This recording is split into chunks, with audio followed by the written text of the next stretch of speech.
la palabra de Dios. Gloria a Dios, gloria al Señor.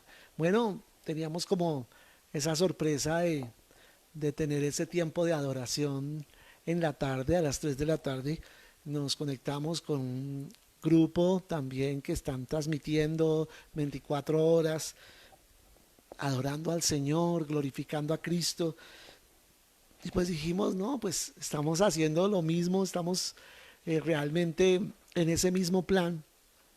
Entonces transmitimos aquí por la misma página de nosotros y nos conectamos con la página de ellos y allí estuvimos compartiendo un buen tiempo que ustedes también pudieron disfrutar, los que se lograron conectar a las 3 de la tarde. Mañana también a las 3 de la tarde estaremos conectados del mismo modo, alabando, teniendo un tiempo de alabanza profética, de desatar, de declarar la palabra del Señor, que eso es lo que queremos, estar intercediendo, pero declarando también la palabra, declarando lo que dice las escrituras, porque lo que Dios va trayendo a nuestro corazón es importante para estarlo pues transmitiendo, para que estemos todos conectados con lo que el Señor quiere que declaremos para este tiempo en medio de la situación en la que nos encontramos. Muy bien.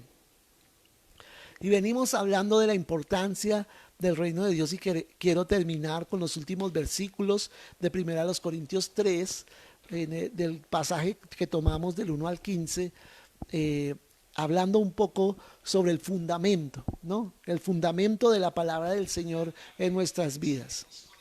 Entonces allí encontramos cómo Pablo, haciendo como un recuento de lo que dice este pasaje, reprende a los corintios, ¿cierto? A la iglesia que él plantó allí en Corinto, porque ya teniendo que ser maduros en el Señor, todavía manifestaban pleitos, divisiones entre ellos, cosas que no eran correctas en su trato los unos con los otros y en su modo de llevar la iglesia. Decíamos una iglesia que tenía pues el mover de los dones del Espíritu Santo, manifestaciones muy hermosas. Imagínate, el mismo Pablo les visitaba y les enseñaba la palabra. Sin embargo, a pesar de ser una iglesia muy grande, ya unas 6,000 personas en ese tiempo, era una iglesia muy grande, sin embargo todavía que no debemos cometer esos errores de ser tan inmaduros muchas veces como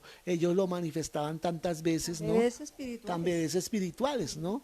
Entonces, eso es prácticamente lo que venimos hablando. Y Pablo dice, cada uno tiene su lugar en el cuerpo de Cristo, ¿no? Yo he plantado la semilla, Apolos como maestro ha venido, ha regado esa semilla, y el crecimiento, el único que lo puede dar es el Señor. Dice allí, somos colaboradores nada más del Señor. Y retomo allí desde el versículo 10 que dice, conforme a la gracia de Dios que me ha sido dada, yo como perito arquitecto, o sea, como un arquitecto experto, puse el fundamento y otro edifica encima, pero cada uno, o sea, no dice de los ministros, sino cada uno de los miembros de la iglesia, mire cómo sobreedifica, qué preceptos están colocando sobre el fundamento que fue puesto, que es Jesús. Dice el versículo 11, porque nadie puede poner otro fundamento que el que está puesto, el cual es Jesucristo, ¿no? Él es el fundamento principal y es un fundamento incambiable. Nadie puede cambiar ya el fundamento que ya fue puesto, porque con base a nuestra fe en Jesucristo es que tenemos entrada a los cielos, es que somos salvos.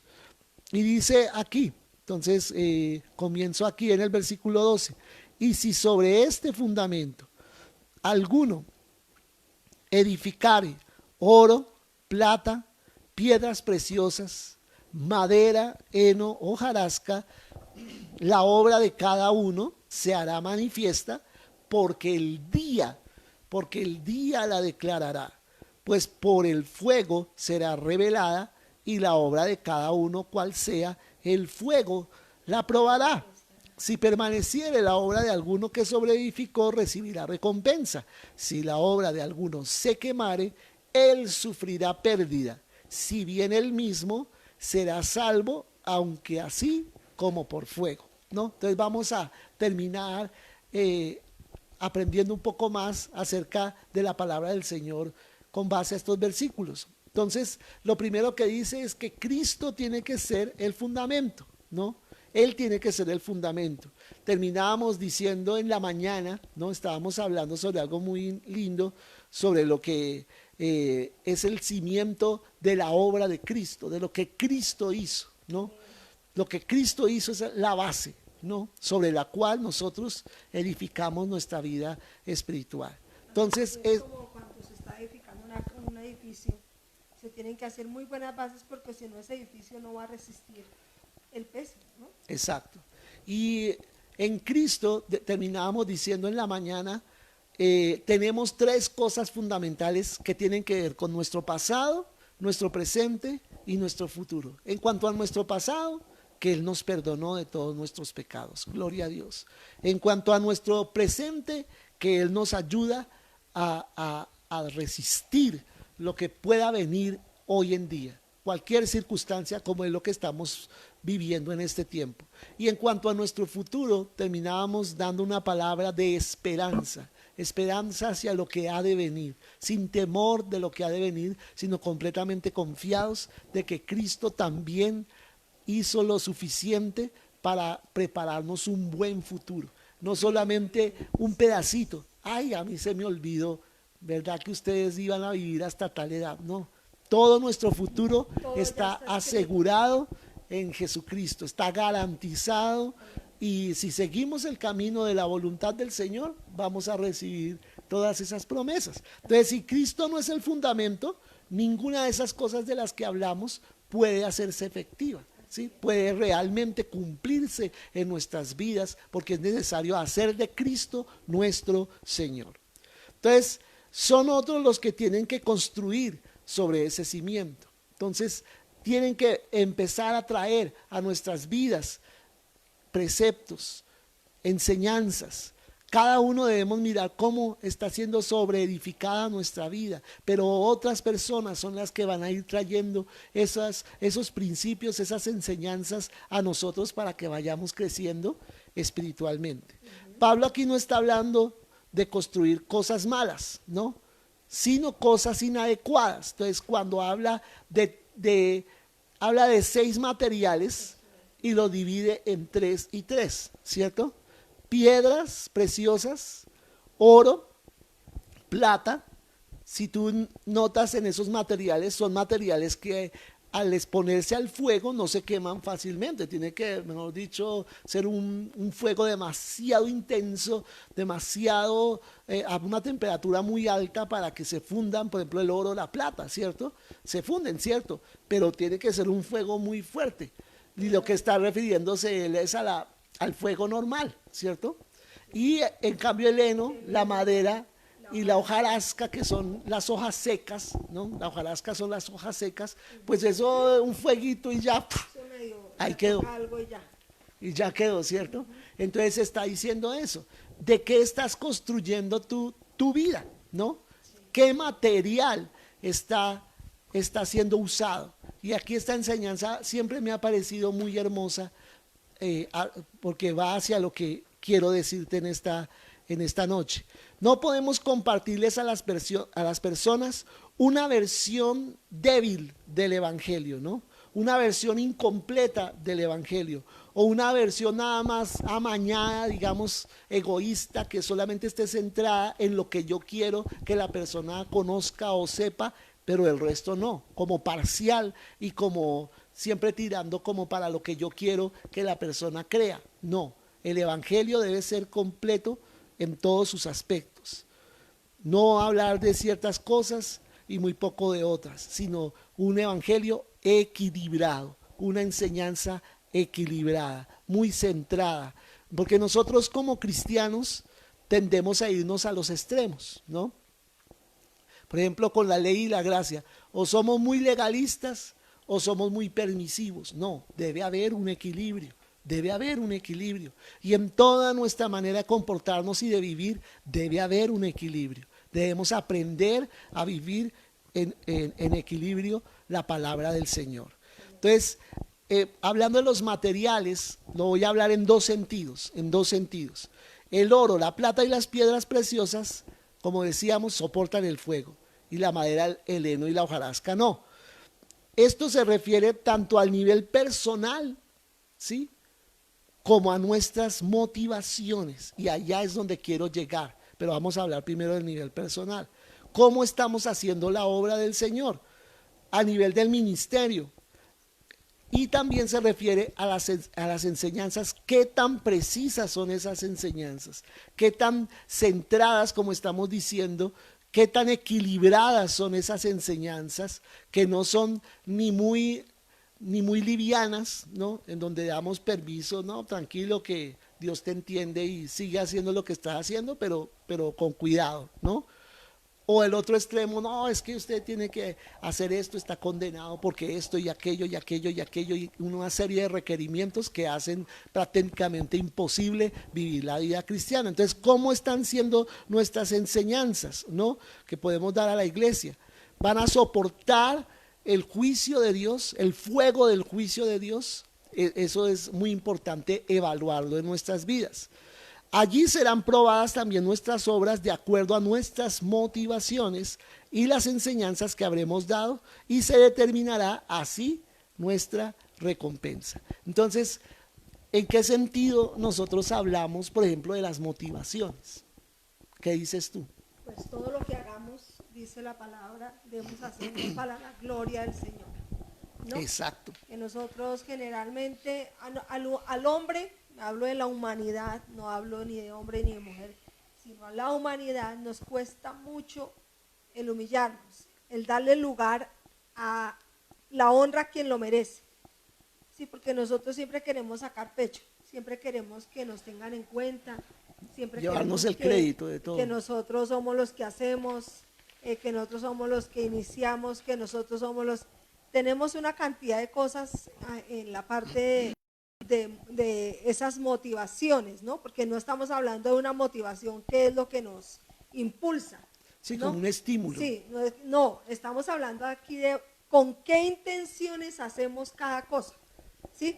¿Con qué intención tú haces cada cosa? Que cada uno de nosotros pues nos examinemos, pastor, Ajá. y miremos. Eso es. ¿Qué me motiva a mí a hacer las cosas? Las palabras lisonjeras de los otros. Ajá. O de pronto mi autoestima levantarla, bueno, el orgullo, la autosuficiencia, ¿no? Sí, eso es lo que está basándose la palabra, ¿no? Entonces, ¿qué me motiva a mí a hacer lo que hago? Exactamente. Como decía el pastor Randy, lo más importante no es qué hago, sino por qué lo hago. Muy bien. ¿Por qué hago lo que hago? ¿Sí? Y eso lo repito una y otra vez a la iglesia. No es tanto qué hice, ¿no? Porque aquí podemos deslumbrar los ojos de los hombres, ¿no? Con nuestras obras, y mostrarles nuestras obras, y todos con la boca abierta, uy, no, tú, mejor dicho, te fajaste, ¿no? Sí. Con esa obra. No es tanto lo impresionante que sea la obra, sino ¿me la mandó a hacer el Señor o no me la mandó a hacer? Es que aquí el ejemplo más importante, pastor, es Jesús. Jesús llevó una vida equilibrada. Él no se fue a la gracia, ay, todo chévere, todo. O tampoco se fue al juicio. Él vivió una vida equilibrada, donde muchas veces fue a comer con gente que era pecadora, y los mismos discípulos decían, a ver, ¿tú eres Jesús?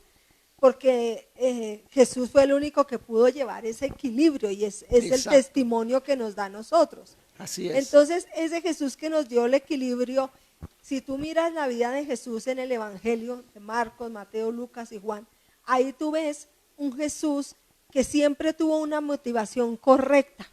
Ajá. Que siempre fue darle gloria al Padre.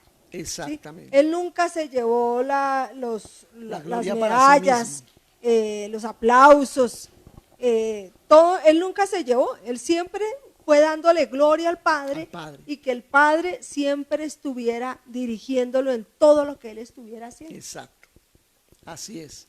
Entonces, esa es la primera parte en cuanto a esto de las motivaciones, ¿no?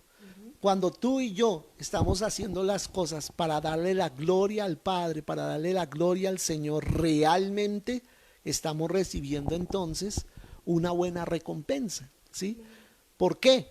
Porque dice que el día la declarará. ¿Y cuál es ese día? El día de la segunda venida de Cristo, el día del juicio. Dice la palabra que cuando Juan vio a Jesús, dice en el capítulo 1 de Apocalipsis, los ojos de Jesús eran como llamas de fuego, ¿sí? O sea, el fuego es el que escudriña, ¿no? El que somete a juicio, el que somete a juicio las cosas, ¿cierto? Entonces, el fuego mismo de los ojos de Jesucristo como que calcina todo, y lo que soporte ese fuego y quede después del ardor del fuego de los ojos del Señor el día del juicio, cuando Él lo escrute, cuando Él lo examine y se dé cuenta que esto realmente fue hecho con la motivación correcta, va a pasar la prueba. Así Y entonces, de acuerdo a lo que quede, de acuerdo a eso vas a recibir recompensa, y yo también voy a recibir Así recompensa. Pero si apenas los ojos del Señor examinen algo y se queme, aunque haya impresionado, como decimos no, vulgarmente, haya descrestado al resto de las personas, pero Jesús mismo se va a quedar mirando, y todo fue con motivaciones egoístas, solo por, como decía mi esposa, hacerme famoso, solo por sacar Dinero. pecho, solo por llevarme el crédito, solo por obtener dinero, solo por bueno, una cantidad de motivaciones egoístas que podemos tener. Eso no va a permanecer. Y lo que tú vas a recibir, corona, es de lo que permanezca, de lo que al final del examen quede. Que dice que el Señor tiene ojos de fuego. Ajá. Entonces, por eso cuando tú estés, como siempre lo he dicho, cuando tú estés solo y nadie te vea, hay alguien que sí te está mirando con ojos de fuego. Y Amén. Él conoce lo que estás haciendo. Y siempre, como dice Pastor Manolo, allá vamos a tener que rendir cuentas, y no podemos engañar a Dios. Dios no puede ser burlado. Él no puede ser burlado, porque los ojos de Dios están pendientes de qué es lo que estamos nosotros haciendo y cuál es la motivación. Mira, a veces hasta ni nosotros mismos nos engañamos a nosotros mismos. No, yo estoy haciendo eso por tal y tal cosa, pero realmente nos estamos autoengañando, ¿no? Ajá, Que ese es exactamente. otro tema del autoengaño, donde uno vive autoengañado pensando que sí lo está haciendo por eso, pero ahora la verdad, la motivación es otra, y Dios es el único que descubre los corazones de uno, Exacto. porque a veces no somos ni conscientes de lo que pasa. Y algo muy importante es que nosotros no somos nadie para juzgar la obra de nadie, Sí. ni para decir te mereces o no te mereces recompensa. para nada. El que va a escrutar, el que va a examinar nuestro corazón el día en que presentemos esas obras, será el Señor mismo, con sus ojos de fuego. Ninguno de nosotros. O sea, cada uno debemos dejar que cada uno haga su obra, y bueno, haga lo que haya hecho, y le dejamos eso al Señor, ¿sí? Algunos de pronto nosotros externamente decimos, uy, no, ese era muy orgulloso, ese no va a recibir nada. Como otro podemos decir, uy, esa persona se merece el cielo porque mire todo lo que hizo. Pero allá nos vamos a llevar una cantidad de sorpresas. La gente que pensábamos que de pronto iba a estar adelante, de pronto va para atrás. Y de pronto los que eran menos notorios vienen para adelante. Sí, ¿Sí? Eso va a ser solo muy le relativo, corresponde a Él. que solo le corresponde a Jesús y al Padre determinar quién realmente merece qué. ¿Quién merece Así qué? es. Entonces yo quiero terminar ahí lo que dice el versículo 14 y 15. Si permaneciere la obra de alguno que sobreedificó, recibirá recompensa. Si permaneciere, esa es la condición. Si permaneciere. ¿Hay recompensa para tu obra? Si permaneces. Entonces, el que no reciba recompensa se va para el infierno. ¿Qué dice el versículo 15? Si la obra de alguno se quemare, la obra, toda la obra se le quemó, toda. ¿Qué pasa? Él sufrirá pérdida. Y dice y aclara el Señor a través de Pablo, si bien él mismo, o sea, esa misma persona, será salvo, aunque así como por fuego, como decía mi esposa la vez pasada, ay mi colita, no, casi que me voy para el infierno, ¿no? Lo único que me Sí, salvó, ¿qué fue?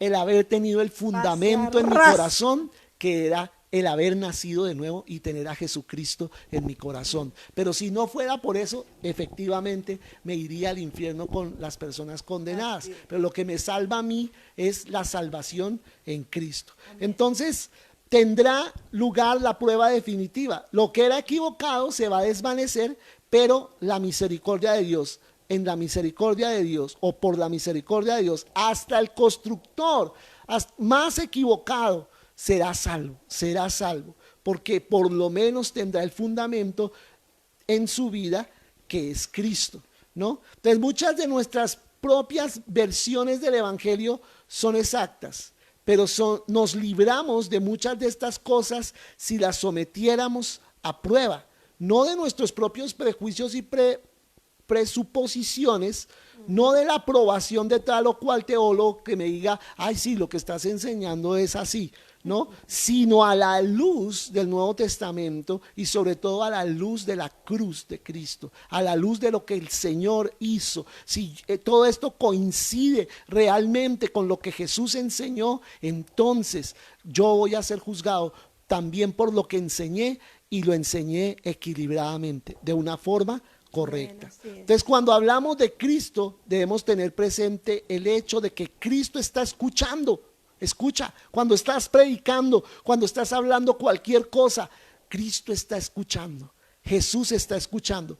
Y pregúntate, ¿cómo reaccionaría Él al oír lo que estás compartiendo?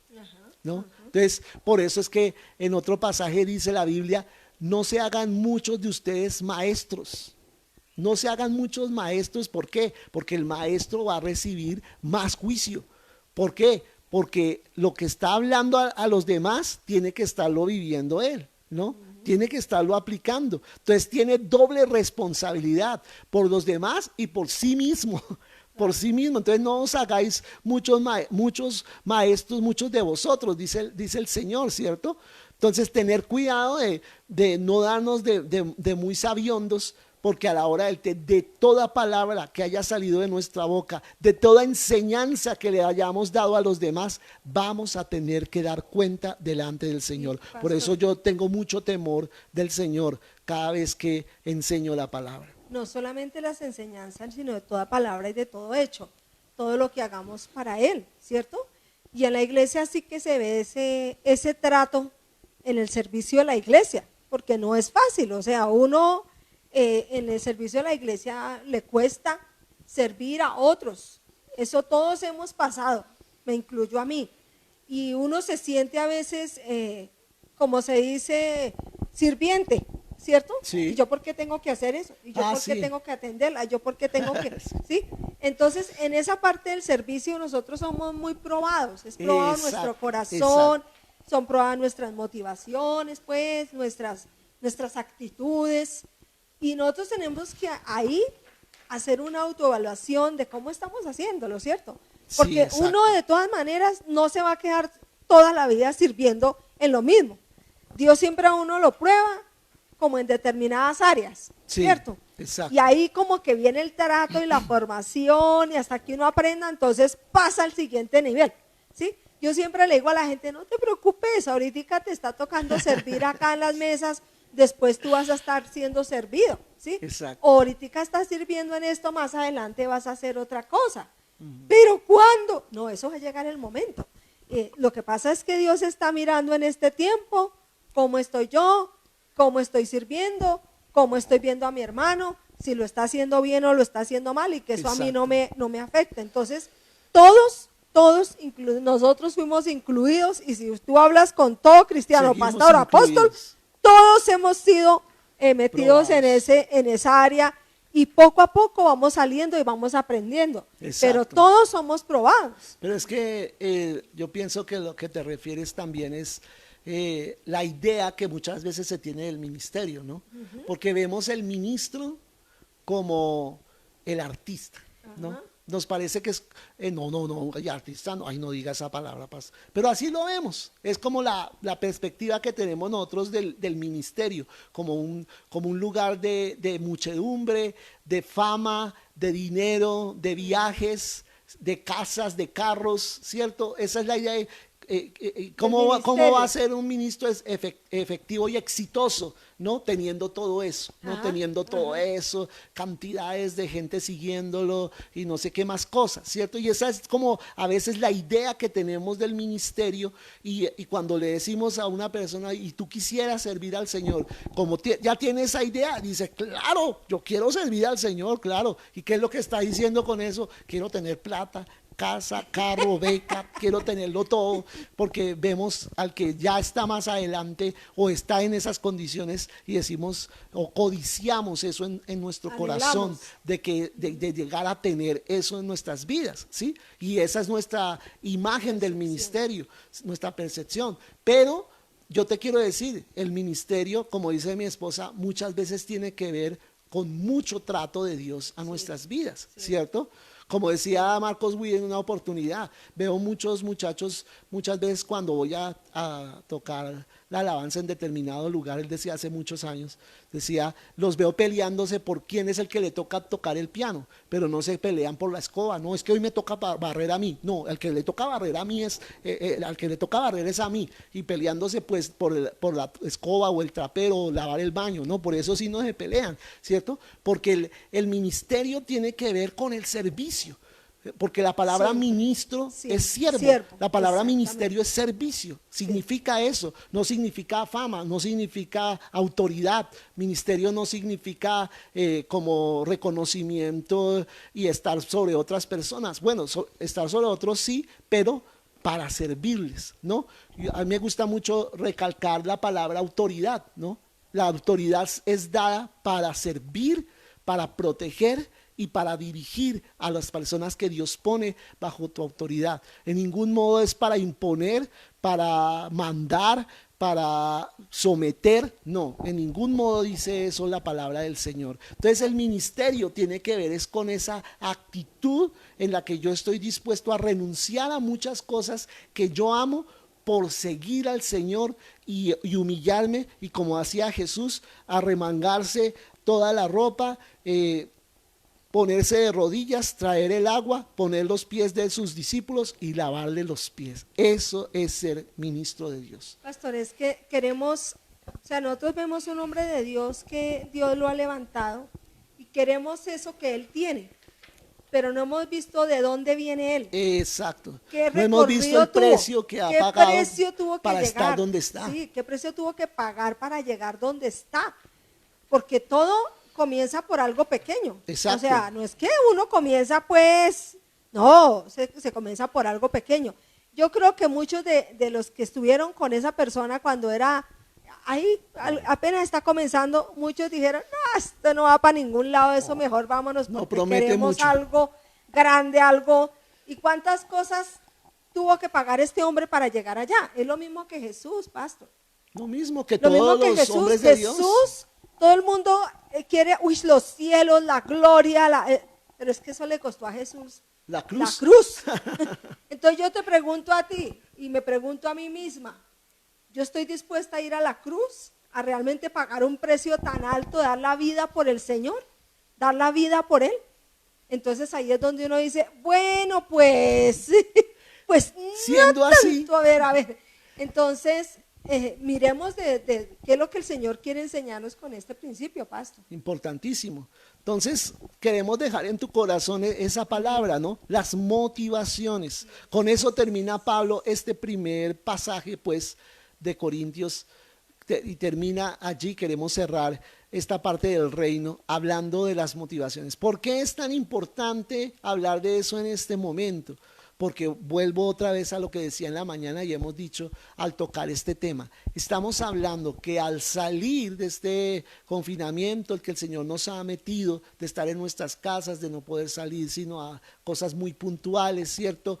Es para que estemos encerrados con Él, siendo tratados por Él y examinando nuestro corazón, de modo que al salir nuevamente tengamos las actitudes correctas para servirle a Él. No sabemos en qué condiciones nos va a tocar servir al salir, ¿no? Sí. Bueno, con el tiempo muy Dios sabe. posiblemente podremos volvernos a reunir en la congregación, podremos volver a hacer muchas de las actividades que veníamos haciendo, pero con el tiempo, ¿cierto?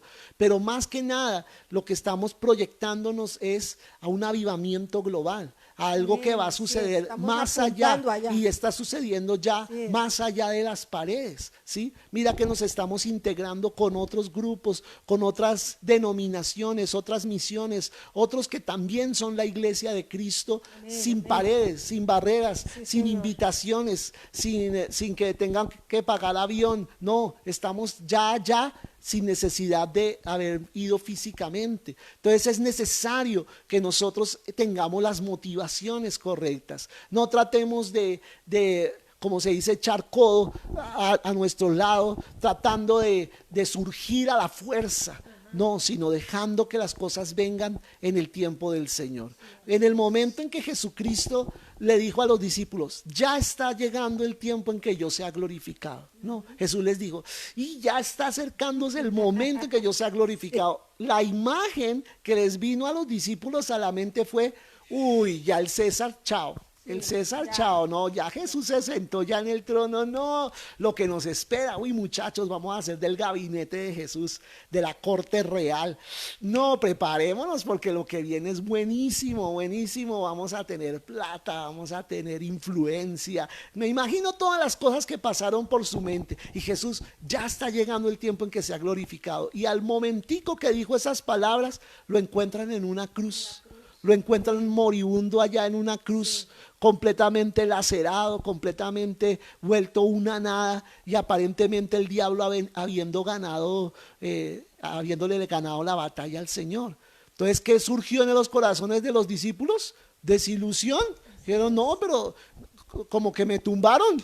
No, mire lo que me prometió Jesús, y ahora mire lo que veo. estoy viendo con mis ojos. Me prometió un reino y estoy viéndome más bien amenazado de que si a él lo cogieron me van a coger a mí también. Entonces, ¿qué hicieron los discípulos? Pues perderse, ¿cierto? Irse, esconderse, y dijeron, no, aquí yo no tengo nada que ver con esto, porque ya fijo nos van a acabar a nosotros también. ¿Ves? Por una imagen equivocada del reino, una imagen equivocada del llamado.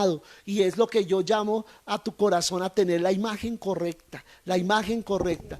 Pues Jesús aparentemente terminó ahí, pero realmente Jesús estaba comenzando ahí. Estaba comenzando su obra redentora, y luego lo vemos resucitando, y luego lo vemos ascendiendo, exaltado, y ahora está en el trono, allá sentado con el Padre. Allí está reinando Jesús. Entonces así vas a terminar tú, aunque en este tiempo sea un tiempo de prueba, sea un tiempo de servir, sea un tiempo de muchas veces exigirnos para servir a gente, como lo hizo Jesús, que ni se lo merecía. ¿No? O sea, no es porque nosotros nos mereciéramos la salvación, nadie, ninguno de nosotros nos merecíamos lo que Jesús hizo, y Jesús lo hizo con amor, no lo hizo a regañadientes, como allá refunfuñando y dice, es que por esto es que tengo que morir. No, desde la cruz misma, Amén, amén. agonizando, decía, perdónalos, Padre, ellos ni siquiera saben lo que están haciendo, ¿cierto? Pero era el corazón entregado del Señor hasta el último minuto, y así tú y yo debemos estar entregados hasta el último minuto, no refunfuñando por lo que nos toca hacer, no, hacerlo con amor, aunque la gente no lo aprecie, aunque la gente de pronto ni lo vio, ni vio lo que hice por ellos, y yo lo hice con todo el corazón, con todo el amor, no importa. Ellos no son los que te van a dar la recompensa a ti, ni me la van a dar a mí. Hay uno en los cielos que nos va a dar una corona de vida si con las motivaciones que hicimos las cosas fueron las correctas. Entonces dile, Señor, yo quiero purificar mis motivaciones. Dile al Señor, ahí donde estás, terminemos orando, diciéndole eso al Señor. Señor, purifica mis motivaciones. Lo que yo haga, Señor, lo haga con un corazón correcto. Un corazón correcto, de amor hacia ti y de amor hacia las demás personas, Señor. No les sirva si lo merecen o no lo merecen, porque siempre voy a encontrar razones por las cuales no lo merezcan, pero lo haga por amor.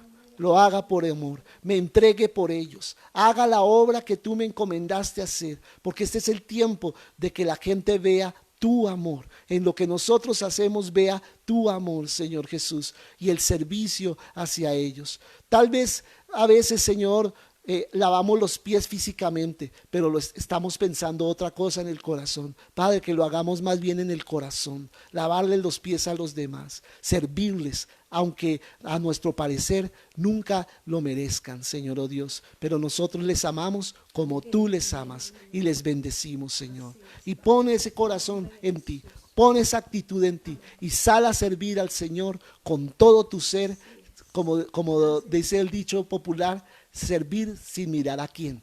No, sirve sin mirar a quién, si lo merece o no lo merece. Hazlo para la gloria del Señor, para que el Señor se sienta agradado de lo que tú haces para Él. Amén. Amén, amén. Pastor, mañana tremenda celebración. Ay, sí. Mañana, acuérdense. Siempre hace 8 días se nos pasó.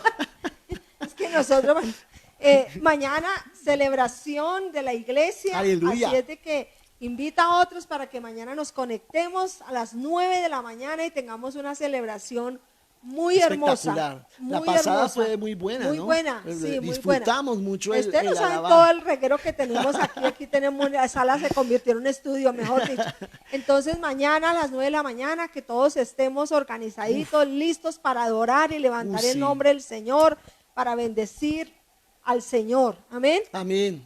Y estar abiertos a lo que el Señor muestre en medio de la adoración, a lo que el Señor te muestre en medio de la palabra, la revelación que llegue a tu corazón. Es bueno que lo compartas ahí, sí, en un mensajito, o aunque sea un me gusta o un corazoncito, colócanos ahí sabiendo que estás conectado con nosotros en el día de mañana. Y coloca tus peticiones de oración. Exacto. Vamos a estar mirando qué peticiones hay de oración, pues, para que nosotros Amén. Estemos orando. Con mucho al final gusto. de la reunión, en el momento adecuado, estemos orando pues por cada petición y los esperamos mañana. Queremos saber de testimonios de lo Sí, que el Señor ha hecho hasta bueno, ahora sí, en todas estas transmisiones, que estamos seguros que Dios ha hecho algo, sí, Dios ha hablado, amén, amén, Dios ha así tocado es. a vidas. Entonces Amén. coméntanos, ya algunas personas nos comentan y Sí. gracias por todos los que están ahí pendientes de estar poniendo las escrituras, de estar poniendo Sí, cada comentario. No saben la bendición que es para nosotros. Y a los que están en la iglesia, si no han visto conectados a varias gente, llámenlos, díganle, oiga, Pastor Manolo está conectado, te motivo a que recibas el mensaje, a que estés conectado. Una vez que otra pueden conectarse. Vamos a hacer algo que tenía, bueno, con mi esposo habíamos dicho, para que tú le digas a otros, conéctate. Amén. Conéctate. Conéctate. Amén. Les bendecimos y un abrazo. Bendiciones. Un abracito, descansen y bien madrugaditos mañana para estar listos para levantar el nombre del Señor. Dios les bendiga, mis hermanos. Les amamos.